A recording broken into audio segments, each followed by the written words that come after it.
كنت مجبرة على موافقتهم، وبالفعل جرى التصوير، وإنه صور عائلية وصور شخصية، ملابس السهرة، اوف ملابس اوف اوف. اي لأن أنا شيعية. مرحبا ست افراح، مرحبا بك، أهلا وسهلا، حياك الله. وبيك وكل المشاهدين الكرام. ست افراح، قبل لا ننتقل الى حادثة ماري، جنابك ايضا انخطفتي بال 2018 وتعرضتي ايضا لابتزاز قبل ما يهدوك. صحيح. نعم، احكي لنا، حابه تحكين بهذا الموضوع؟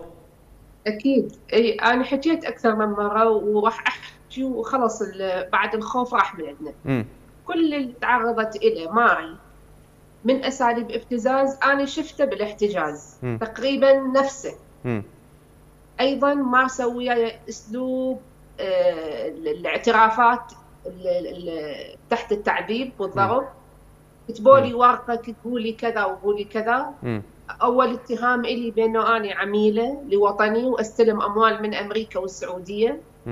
ولما رفضت هذا الشيء علقوني من إيدي للسقف وبدأوا يضربوني إلى أن قلت لهم خلص نزلوني، اللي تريدوه راح يصير. بالفعل أيضا بدأوا يصورون بالكاميرا أكثر من مرة، يعيدون التسجيل لأن وجهي تعبان، ملابسي تعبانة، يعني كلش. فظلوا 4 أيام أيضا يحاولون يعيدون التسجيل إلى أن حتى جابوا لي مكياج.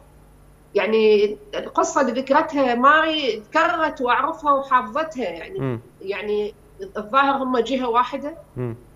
مكياج جابوا لي بسيط وقالوا لي الآن أريدك تظهرين مثل ما صور الناس شايلتها بالشارع، نريد نفس الصورة تطلع. أنا كنت مجبرة على موافقتهم، وبالفعل جرى التصوير، وإنه أنت عميلة. أول فيديوهات 2، الأول إنه أنت عميلة وتستلمين أموال، وقولي أنا أعتذر للشعب العراقي وأنا أعترف بأن أنا تلقيت أموال لكتابة تقارير ضد بلدي. والفيديو الثاني هو إنه أنا كان عندي علاقات غير شرعية مع زملاء وسياسيين، وبدأوا ينطوني قائمة بأسماء هؤلاء الإعلاميين والسياسيين. زين، هاي الفيديوهات انتشرت ست أفراح؟ لا، أنا طيلة سنة كاملة كنت أبحث، كنت يعني قلق ماخذني، تاي امرأة عراقية أكيد. كنت أبحث بالنت يوميا وأقول اليوم ممكن ينشروه. لكن يبدو أنا أفسر أنه هذا اللي سووه ما كان مقنع، لأنه أمام الحملة اللي ظهرت ممكن. أمام التظاهرات لأجل إطلاق سراح، وأمام شكلي المتعب بالفيديوهات ما طلعوا. هذا إضافة إلى أخذ تليفوني الشخصي وأخذ صور عائلية وصور شخصية، ملابس السهرة، ملابس فهذه أيضا كبروها بشكل كبير أمامي، يعني حجم كبير بالصور، وخلوها أمامي وفتحوا عيوني وقالوا لي شوفي هذه راح نشوفها للناس ونشوفهم منو أفراح شوقي. زين ست أفراح، هاي الجهة اللي خطفتش تعرفين منو هي؟ يعني ما قدرتي توصلين إلى؟ هم يرتدون، هم يتصرفون بطريقة حكومية، بمعنى عندهم منتسبين، عندهم مقرات. زين، المنادات بين بعضهم شلون كانت؟ سيدي وما سيدي؟ سيدي وحضرات الضابط وأمرك، وكان أكو كأنما قائد كبير لهم يوصلوا له هاي الفيديوهات اللي يسجلوها يوميا بالتحقيقات وياي. وأيضا من أخذوني لحد هذا المقر اللي ودوني بيه ما اعترضتهم أي نقطة سيطرة، وكانوا بالتليفون يتواصلون بأنه افتحوا الطريق افتحوا الطريق، وكانت سيارة مرور تتقدمهم حتى تفتح لهم الطريق. أوف، لهالدرجة؟ نعم، كل هاي المؤشرات. وحتى أنا من كنت هناك يوم كان أكو حراس يتناوبون، كل 4 أيام يجي حارس ثاني. ايش قد طولتي ست أفراح؟ 9 أيام. وكان أيضا كانت طلعتي بشروط أنه أخذوا معلومات عن عائلتي وأهلي، كل المعلومات، عناوينهم وأسمائهم، وقالوا لي هذول راح إذا تحكين راح يتأذون كلهم، وأنت شو راح تسوين من تطلعين؟ إذا تسكتين إحنا كل شيء ما نسوي لك. وحلفوا لي قالوا لي إحنا بمقدساتنا ما راح نطلع هذه الصور أو هاي الفيديوهات. لا شكو يصورها إذا هو يحلف يعني. العفو ست أفراح، يعني إذا هو واصل من المرحلة أنه يطلع على أسرار الناس بتليفوناته ويصور للناس بأنه أنا سويت كذا وكذا وفعلت كذا وكذا، يعني كفي أنه هو راح يحلف مثل الحرام اللي يقولوا له احلف أن أنت ما بايق، يقول لهم إيه إجا الفرج. لكن أنا ذكرتها لأن نفس الشيء اللي قالوه الماري. أنا طبعا أقف متضامنه مع معاناه هذه المراه الشجاعه البطله. وهذا طبعا انا تواصلت مع كثير من المختطفين خلال ثوره تشرين. هسه ننتقل هذا الموضوع ست افراح، بس حتى لو تعرفين المشاهدين الكرام، انت سبب اختطافك شنو كان؟ نعم، سبب اختطافي كان انه اكو تقرير نشر بالشرق الاوسط جرى التلفيق بانه اني من كتبته، كان يحمل اساءه معينه نعم للطقوس الدينيه، وجرى اتهامي بانه اني اللي كتبته بجريده الشرق الاوسط. نعم. وعلى اثره اخذوني من بيتي ويريدون انه اعترف بالاجبار والاكراه انه اني كتبته. وبالفعل هذا الشيء صار، لان اني بعد ما علقوني بالسقف وتناوبوا على ضربي قلت لهم نزلوني خلاص اني كتبته. محضرين لي كان ورقه بيضاء، يفتحون العصابه من عيني يقولوا لي وقعي انت كتبت. فتخيل مدى الخسه والدناء اللي يمتلكوها. وبعدها من طلعت ما قدرت اعيش بشكل طبيعي بالعراق امام كل هاي الهجمه. كل هذا كان تحت انظار الحكومه، والحكومه ما قدرت تطلعك، هم بقراره نفسهم طلعوك بسبب الضغط الجماهيري. طبعا خليني اذكر لك حادثه. اني من طلعت ورجعت لبيتي، جو القوات الامنيه من مختلف الصنوف اجوا لبيتي. طلعت لهم واني ابكي، قلت لهم وين كنتوا؟ 9 ايام اني ماخذيني وانتوا هنا كل هاي الصنوف. طبعا دخلوا لبيتي بعد عودتي بسلاحهم، قلت لهم هذا وين سلاحكم؟ شو استفيد منه انتم هذا السلاح؟ وانا كنت 9 ايام انا شفت الموت بعيني اكثر من مره. سيارات نجده كانت تمشي قدامهم تفتح لهم الطريق. سياره مرور 3 سيارات. طبعا هذه الطريقه هي معتمده دائما، سيارات بدون ارقام يحملون هويات تسهل امرهم، وودوني لمكان يبدو انه مؤمن، لان انا حتى كنت اسمع صوت اطفال، اسمع صوت حيوانات، يعني وغرفه محكمه الاغلاق، سجن، وعلى الجدران مكتوب تواريخ لسجناء قبلي، واللهم افرج عنا واني كنت من الظالمين. هاي الدعاوى يعني سجن، كانه سجن. كنت اسمع اول ما دخلت باليوم الاول اصوات معتقلين يتم ضربهم. هذا بس باليوم الاول، بقيه الايام لا، اختفت هاي الاصوات، الظاهر نقلوهم لمكان اخر. او ممكن كان طريقه ترهيب الك ست افراح؟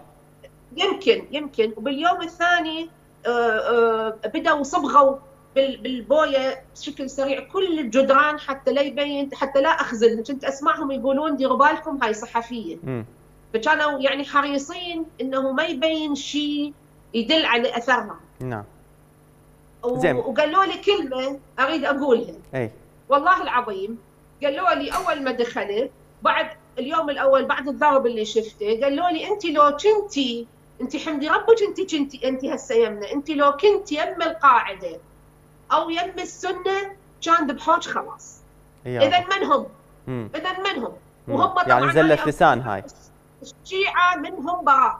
اي لان انا شيعيه. الشيعه الحقيقيين ما يسوون هذا الشيء، هم مجموعه مجرمين وعصابات، وما عندهم لا دين ولا شرف ولا اخلاق. الرجال اللي يستأسد على مرة ويرفع السلاح فوقها ويضربها وهي متربطه، هذا مو رجال. اللي ما عنده دين ولا اخلاق ولا شرف ست افراح، يعني راح يوقفه مذهب، راح يوقفه هذا من فلان طائفه، ما يهمه طالما اللي قدامه يعتبره عدو.